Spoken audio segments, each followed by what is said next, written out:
Hello students, आज हम अपना डायरेक्टिंग चैप्टर क्लास 12th के लिए जो हम कर रहे थे, इसमें हम फॉर्मल कम्युनिकेशन के बारे में पढ़ेंगे। तो वापस से मैं याद दिला दे रही हूँ, आप शायद ध्यान नहीं हो आप तो। फॉर्म्स ऑफ ऑर्गेनाइजेशनल कम्युनिकेशन क्या होता है, फॉर्मल और इनफॉर्मल। फॉर्मल कम्युनिकेशन का मतलब होता है वो सारे ऑफिशियल कम्युनिकेशन जो ऑर्गेनाइजेशन में होते हैं, जिसमें अपने व्यू और मैसेज या इंफॉर्मेशन जो कि ऑफिस से रिलेटेड होती है, जैसे assignment of task, fixing of responsibility, authority देना, टारगेट देना, ऑब्जेक्टिव, ये सारी चीजें हमारी फॉर्मल कम्युनिकेशन कहलाती है।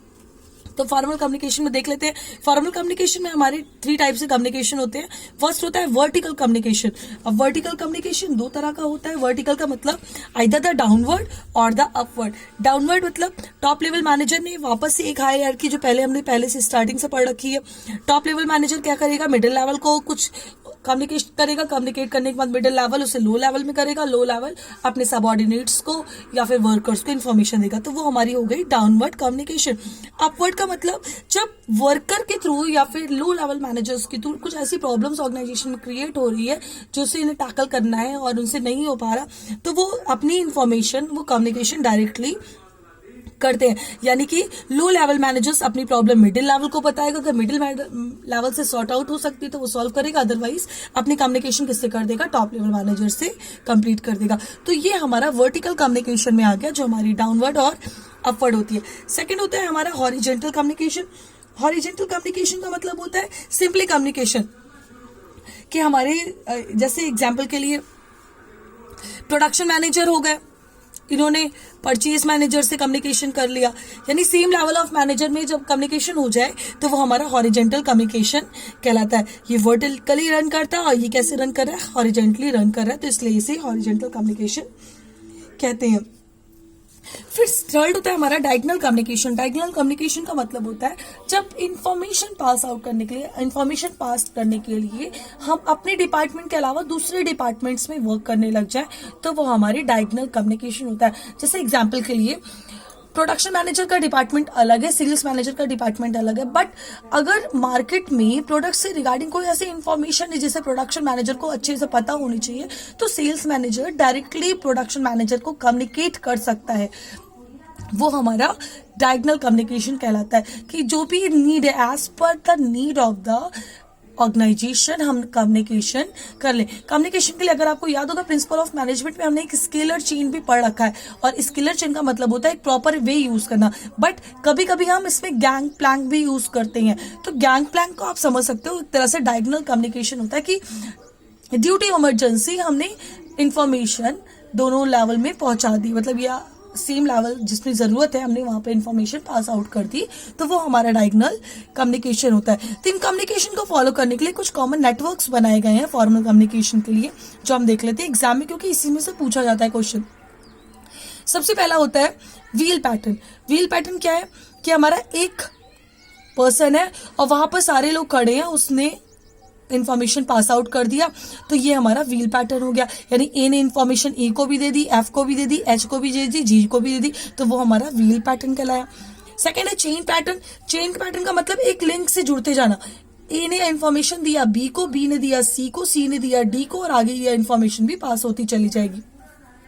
थर्ड होता है हमारा सर्कल पैटर्न। सर्कल पैटर्न का मतलब अब एक ही एक को इन्फॉर्मेशन हमने दी, ए ने अपनी इन्फॉर्मेशन दी बी को और सी को, अब सी की रिस्पॉन्सिबिलिटी वो ई को इन्फॉर्मेशन दे दे, बी की रिस्पॉन्सिबिलिटी है वो डी को इन्फॉर्मेशन दे दे, और डी और ई आपस में इन्फॉर्मेशन को एक दूसरे को बांट ले। तो ये हमारा सर्कल, क्योंकि एक सर्कल क्रिएट कर रहा है, तो ये हमारा सर्कल।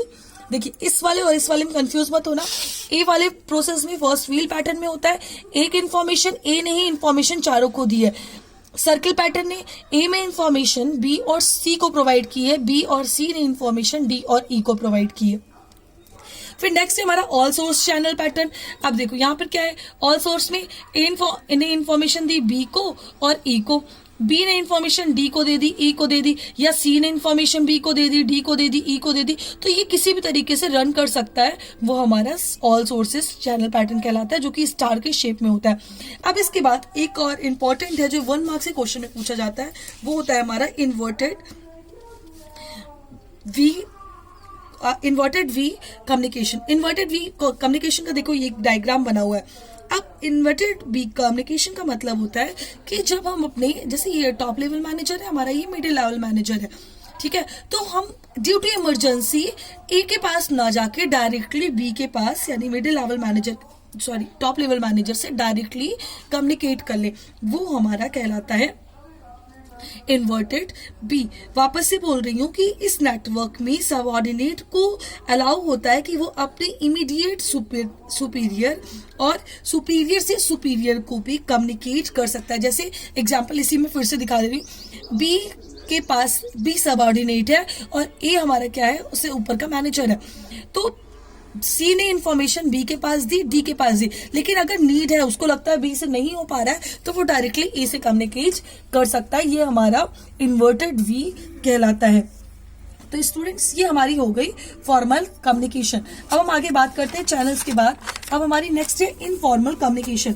इनफॉर्मल कम्युनिकेशन का मतलब हो जाए जो डिफरेंट ग्रुप मेंबर में हो जाए, जो कि ऑफिशियली अटैच तो एक दूसरे से नहीं है, लेकिन वो कम्युनिकेशन करते हैं। और ऐसा कब होता है, जैसे अधिकतर सोशल इंटरेक्शन की वजह से, फ्रेंडली टॉक्स की वजह से, बिना ऑफिस के मैटर्स की वजह से हम जो भी कम्युनिकेशन करते हैं वो हमारी इनफॉर्मल कम्युनिकेशन कहलाती है।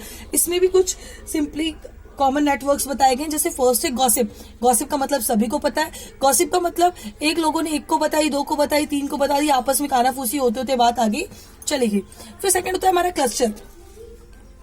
ए ने इंफॉर्मेशन दिया बी और सी को, बी ने इंफॉर्मेशन दिया डी ई एफ जी को, अब ई ने आगे एम एन को पास कर दिया और सी ने इधर ऐसे पास करते हुए हमारी मतलब 1 से 2, 2 से 4, 4 से 8, 8 से 16, 16 से 32, 32 से 64 ऐसी लिंक बनती चली गई, तो वो हमारी कहलाई क्लस्टर। सेकंड थर्ड है हमारा सिंगल स्टैंड। सिंगल स्टैंड का मतलब होता है ए ने इंफॉर्मेशन दी बी को, बी ने दी सी को, सी ने दी डी को, तो वो हमारा सिंगल स्टैंड कहलाता है। और फोर्थ होता है प्रोबेबिलिटी। प्रोबेबिलिटी का मतलब होता है either the information will be passes और नॉट, तो मतलब जरूरी नहीं है कि पास ही हो रही इन्फॉर्मेशन, हो सकता है नहीं भी पास हो रही। जैसे इसी एग्जाम्पल में आप देख लो, ए ने इन्फॉर्मेशन दी ई को, सी को और बी को, तो बी ने अपनी इन्फॉर्मेशन डी को पास कर दी, ई ने इन्फॉर्मेशन एफ को पास कर दी, लेकिन सी ने इन्फॉर्मेशन किसी को भी नहीं पास की, तो दैट इज अ प्रोबेबिलिटी कि हो सकता है इन्फॉर्मेशन पास हुई हो सकता है नहीं पास हुई हो, तो ये हमारी प्रोबेबिलिटी कहलाती है। इनफॉर्मल ऑर्गेनाइजेशन में हमारी सिर्फ 4 ही तरीके होते हैं। पहला होता है गॉसिप, दूसरा होता है क्लस्टर, थर्ड होता है सिंगल स्टैंड और फोर्थ होता है प्रोबेबिलिटी। सिंगल स्टैंड तो समझ में ये, अगर आपको एक बार फिर से वापस से क्लस्टर्स बता दे रही हूँ।